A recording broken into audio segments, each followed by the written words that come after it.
maasoniyadda kooxda si qarsoodi ah u kantaroosha adduunka waxay gacanta ku hayaan ilaha dhaqaalaha, siyaasadda adduunka iyo dowladaha. sidoo kalena waxay gacanta ku hayaan shakhsiyaadka adduunka ugu caansan ama indhaha dadka u ah.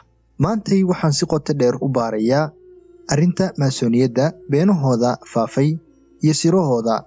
ma urur jiraa mise waa khiyaali la buunbuuniyey? kusoo dhawaada koryaal. السلام عليكم وعبد الرحمن. موضوع maasoniyaddu waa mowduuc in badan maskaxdayda ka guuxiyey. waa mowduuc aan rabay inaan in badan muuqaalo ka sameeyo, balse uusan waqtigu ii sahlin. laakiin alxamdulillaah maanta ayaan sameeyey. maasoniya, wamaa adraaka malmaasoniya. waxaan rabaa inaan kala saarno xaqaaqiiqda iyo khiyaaliga. sidoo kalena waxay Soomaalidu ku mahmaadaa been fikatay runimo garto.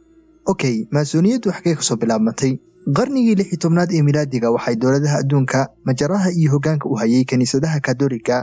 heer xitaa haddii uu boqorku la shaqayn waayo kaniisadda ay xaaladdu ku adkaanayso oo laga yaabo in kursiga laga xayuubiyo. waxay gaartay heer bulshadu iska aaminaan lugahana uga xirmaan nidaamka kaniisaduhu hoggaanka iyo majaraha dowladda u hayso. balse waxay u dhadhami weyday arrinkaasu mufakiriinta iyo dadka loo yaqaano filosofiinta. waxayna iska hor istaageen faragelinta kaniisaddu ku hayso arrimaha dowladda, yacni diinta iyo siyaasadda oo la isdhexgeliyo. waa bilowga fikirkan caanka ah ee loo yaqaano cilmaaniyadda. balse nasiib darro ma aysan lahayn kooxdaasu awood ay ku cabbiraan aragtidooda. talyaaniga tusaale ahaan xilligaas waxaa majaraha u hayay kaniisadda. waa isla qarnigii 16aad waxaa jirtay goob lagu magacaabo Bavaria oo talyaaniga ka mid ah, waxaana ku looraa sharciyaqaan lagu magacaabo Adam Weishaupt. waxa uu aaminsanaa fikirka cilmaaniga, waxaanu ku talagalay inuu faafiyo fikirkaas. cilmaanigu waa in diinta iyo siyaasadda la kala sooco. si uu u faafiyo fikirka cilmaaniga, waxa uu isku soo aruuriyey si qarsoodi ah dad la fikir ah. sababtoo ah haddii uu si toos ah u abaaro ama uu hor yimaado qadiyadda kaniisadda, waxa uu ogyahay in qoraxda laga qarinayo. waxa uuna u bixiyey ururkaas magaca loo yaqaano Illuminati ama kooxda wax ifisa micnahooda. kooxdan aasaasiyaasheeda iyo xubnaha ka mid ah waxay saameyn ku lahaayeen koox kale oo la yidhaahdo Freemasons oo loo yaqaano maasoniyiinta.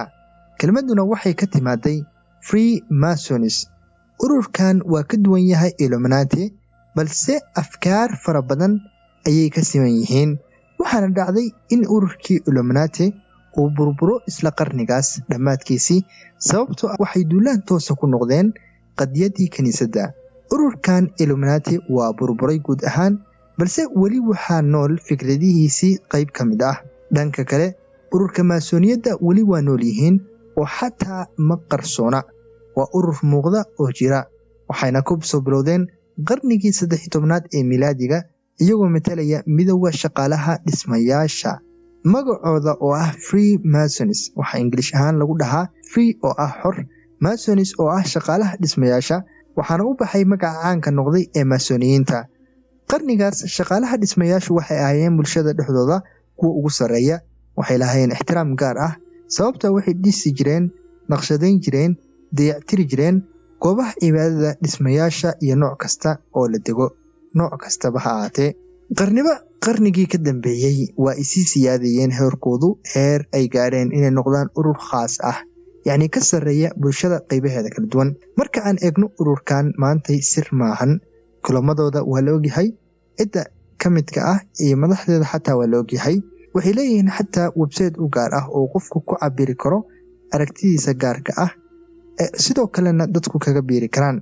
waxaase isweydiin mudan, ururka sidatan ah dadku u maleeyaan inay yihiin urur sir ah, adduunkana dhagartiisa abuura.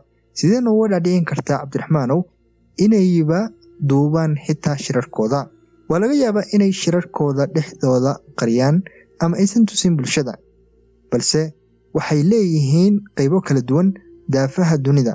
waxaana laga yaabaa in kooxibo kooxda kale ka dhaqan duwan tahay oo magaca maasoniyadda oo keliya uu mideeyo. tusaale ahaan, waxaa laga yaabaa inay jiraan koox ogol arrimaha siyaasadda in la falanqeeyo, qayb kalena ogoshahay inaan la falanqayn. waxaa laga yaabaa inay jiraan qayb ogol in dumarku ku biiraan kooxdan, qayb kalena aysan ogolayn. qayb ayaa waxay ogoshahay in diimo kale kusoo biiraan ururka, qayb kalena ma ogola. Ururka sidaan ah oo aan xataa ku midaysnayn afkaartiisa basiidka ah, sidee ayay ugu midoobi karaan inay adduunka dhagraan ama dhaqaalihiisa maamulaan? dhanka kale waxaa laga yaabaa inay leeyihiin dad u qarsoon, balse waxay isugu biyo shubanayaan inay yihiin urur keliya tusinaya bulshada inay ka sarreeyaan waxaa jira dowlado, qoysas xataa hantiilayaal ah oo danahooda ku dhagra dadka kale si ay u fushadaan danahooda khaaska ah. waxaana rabaa inaan isku baraarujino, inaan maskaxdeenan ka saarno inay jiraan urur ama shakhsiyaad adduunka dhagraya. macquul maahan. taasi waxay yaraynaysaa garaadkeenna heer aan ku fikirno in wax kasta ay yihiin dhagar ama qorshe la maleegayo kana yimaaday reer galbeedka. ma xumo inaan baaritaano ku samayno, xataa aniga waxa ay qorshaysan inaan baaritaano ku sameeyo arrimaha kan, balse waxaan ku baraarujinayaa dadka, gaar ahaan dhalinyarada, inaysan aaminin in wax kasta ay yihiin dhagar. waxaana arkaysaa in ay dadku gaareen heer ay isku walaaqaan ama isku daraan afkaarta cilmaaniga, sahyooniga, mulxidnimada iyo kuwa shaydaanka caabuda. run ahaantiina wax mideeya ma jiraan. cilmaaniyaddu waxay aaminsan yihiin in diinta iyo siyaasadda la kala saaro. sahyooniyiintu waxay aaminsan yihiin in fikirka Israa'iil oo midaysan inay istaagto. mulxidiintu diinba ma lahan, ilaah ma caabudaan, shaydaanna ma caabudaan.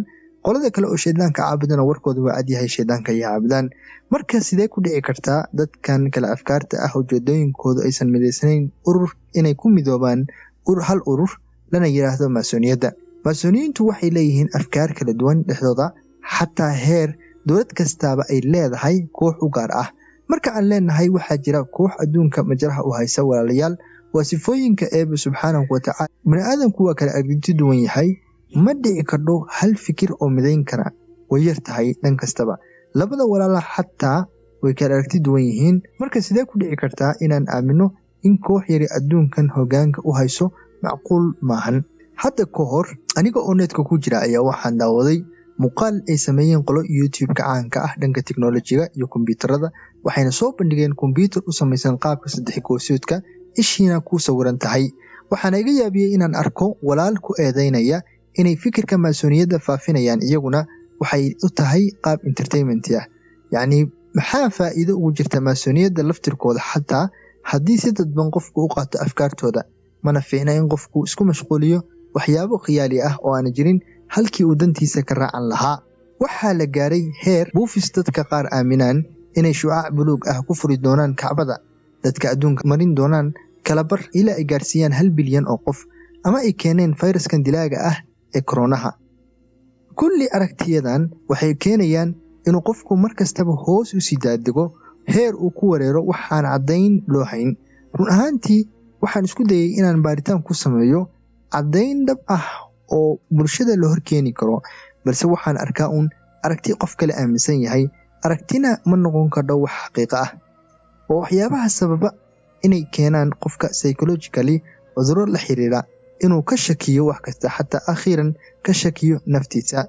waxaana tusaale ahaan usoo qaadanaya, waxaa jirta fikrad lasla dhex marayay waayadan dambe oo ah in adduunku siman yahay, uusan kubad ahayn.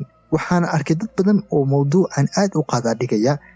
maxaa beentan lagu sheegaya oo loo leeyahay adduunku kubad weeye halka uu yahay mid siman? waxayna taasi horseedaysaa in dhalinyaradu ayba ankiraan cilmiga sayniska dhammaantiis, aaminaanna inay tahay khiyaamo ama shirqool reer galbeedku wadaan. waxayna sababaysaa in jilalka dambe ay diidaan inay bartaan cilmiga sayniska, caafimaadka, saadaasha hawada, geologiga, sababtoo ah waxay arkayaan in cilmigaas yahayba been iyo dhagar. inaan rumaysanno arrimahan waxay naga hor istaagi karaan inaan soo saarno jiil waxbarta, dadkoodana anfaca. alxamdulilah, cilmigaas ayaa maanta noo sahlay in adigoo gurigaaga jooga aad YouTube-ka ka daawato muuqaallo ka lamid ah diyaaradaha aan duulinno, dayaxa aan tagno. waxaana ceeb ah in internetka aan isticmaalayno aad waxyaabaha noocaas oo kale ah aad ku faafiso. sidee ayay ku dhici kartaa in dadka cilmiga bartay ay ku heshiiyaan inay qariyaan waxyaabo simbol ah oo basiid ah? dadkaasoo kumanaan qof ah, kala diimo ah, kala wadamo ah.